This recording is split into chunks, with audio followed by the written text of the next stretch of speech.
Most people assume that spending more money on a watch automatically means getting a better watch. That assumption is usually wrong. The difference between a $50 watch and a $50,000 watch has almost nothing to do with how accurately it tells time.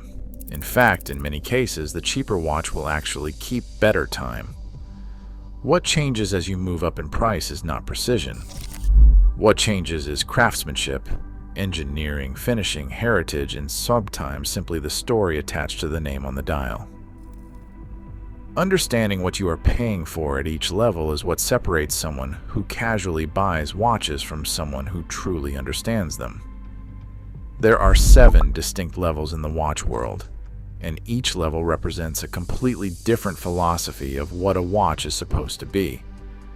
By the end of this breakdown, you will understand exactly where your money is going and where value actually exists. Level 1 is fashion watches and basic entry watches.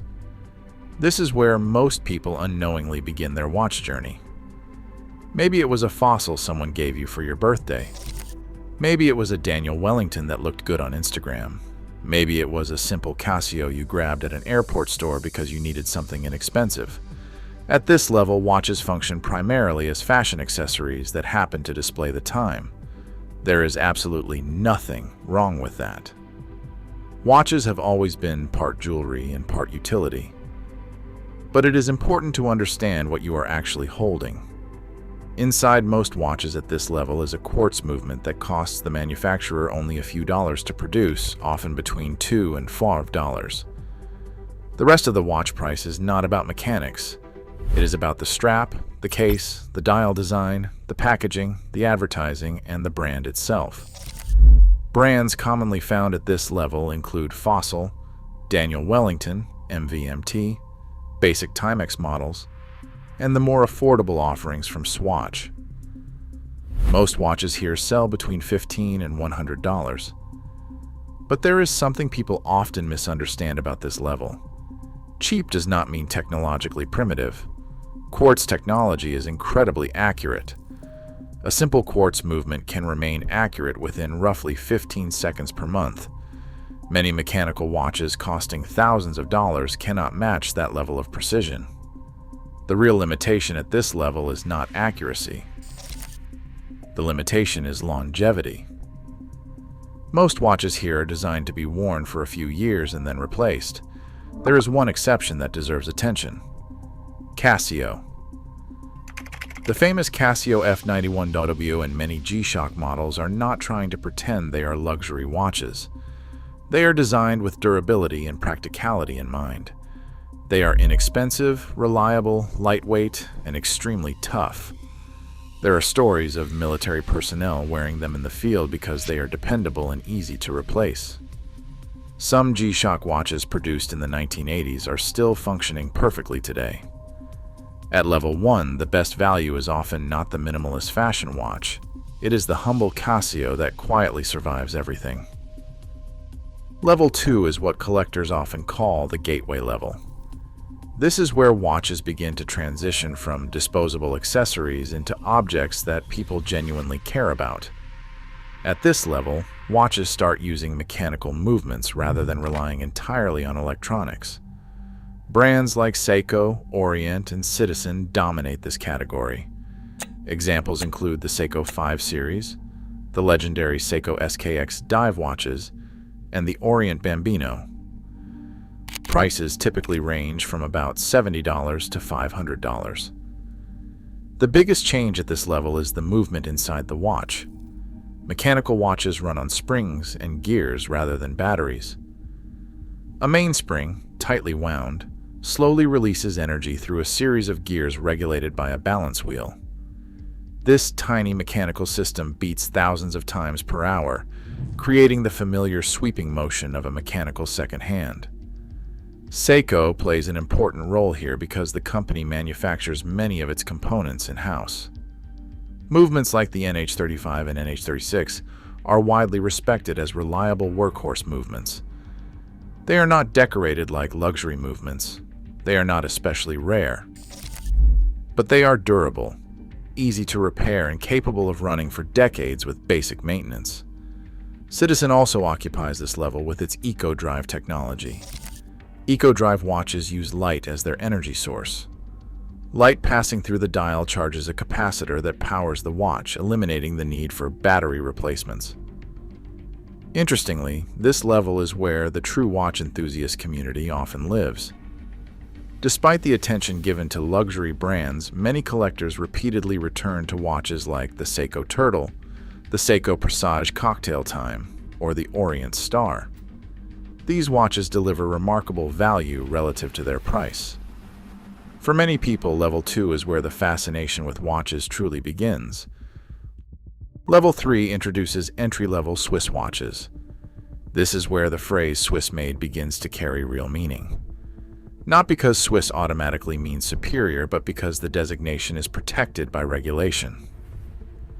To legally place Swiss-made on a dial, at least 60% of the manufacturing cost must occur in Switzerland. This ensures a certain level of oversight and production standards. Brands commonly found at this level include Tissot, Hamilton, Longines, Mido, and Frédéric Constant.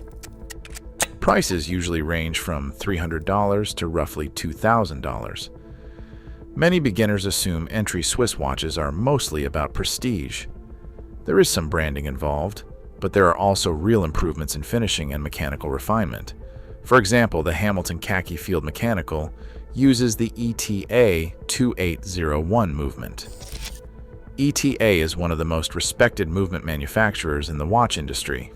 With proper servicing roughly every 10 years, movements like this can run reliably for 40 years or more.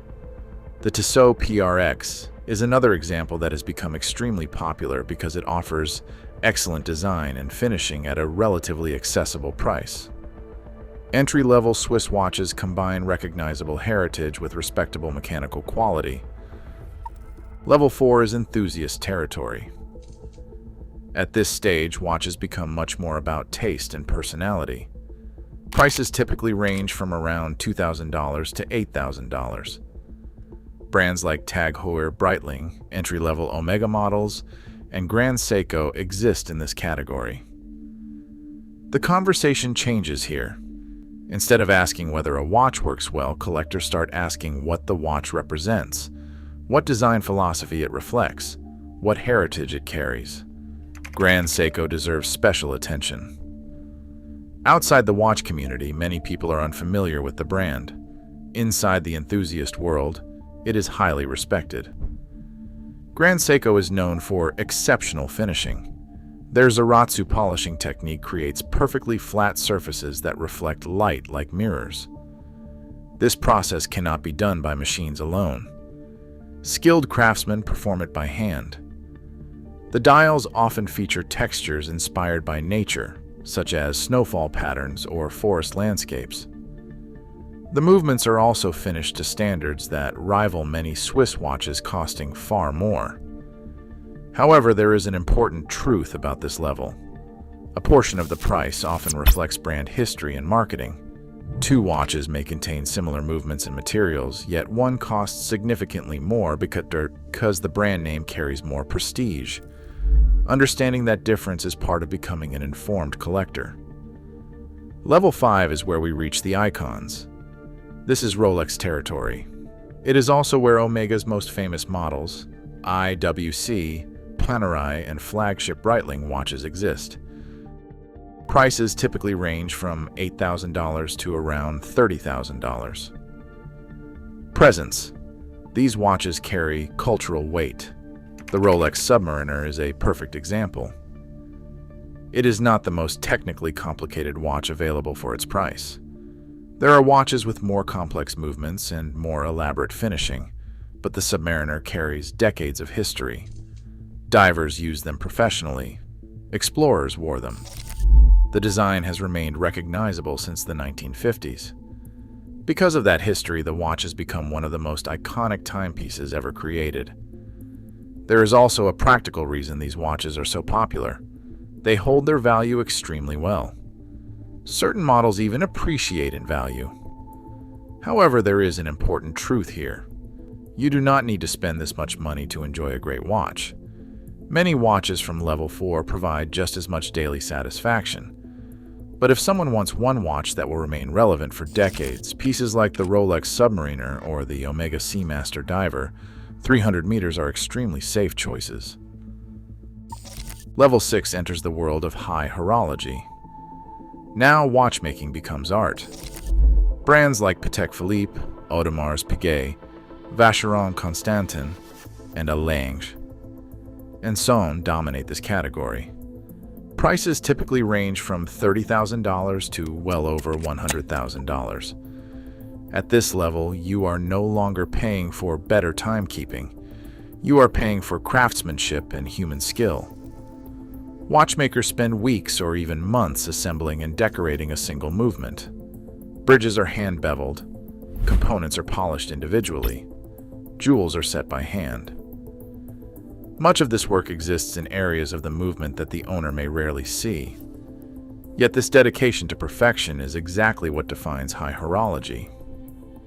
A major turning point in this world occurred in 1972 with the release of the Audemars Piguet Royal Oak. Designed by Gerald Genta, it was the first luxury sports watch made entirely from stainless steel with an integrated bracelet. At the time, the idea that steel could represent luxury was revolutionary. Today, stainless steel Royal Oaks sell for tens of thousands of dollars, not because of the materials, but because of the design and legacy behind them. Level 7 represents collector-grade watches and ultra-rare pieces. At this point, watches move beyond personal accessories and become collectible assets. Vintage Patek Philippe references, rare complications from independent watchmakers, and watches from historic brands that no longer exist all fall into this category. One modern independent watchmaker often mentioned here is F.P. Journe. Founded in 1999 by François-Paul Journe, the brand produces extremely limited numbers of watches entirely in-house. Because of their rarity and craftsmanship, many of these watches trade for several times their original retail price. Another famous example is the Patek Philippe Nautilus reference Fuffy 711. When it was discontinued, the retail price was only a fraction of what collectors were willing to pay. Secondary market prices quickly exceeded $100,000. At this level, value is driven by rarity, collector demand, and historical importance. However, there is an uncomfortable reality. Many watches at this level spend most of their lives in safes rather than on wrists. They become financial assets rather than personal objects. Which leads to an important conclusion. The true sweet spot in the watch world exists between levels 2 and 5, roughly $200 to $15,000. This is where quality, craftsmanship, and genuine enjoyment intersect. Start at level 2 or 3 to discover what you actually like. Maybe you enjoy seeing a mechanical movement through a display case back. Maybe you care more about dial design or durability. Once you understand your preferences, level 4 offers incredible variety. Level 5 offers iconic watches that can last for decades. Beyond that point, the law of diminishing returns becomes very real. Unless you are collecting watches as investments, the highest levels are rarely necessary. The same amount of money could buy several exceptional watches that you actually wear. In the end, that is what watches were always meant for. The best watch is not the rarest or the most expensive. The best watch is the one that actually spends time on your wrist.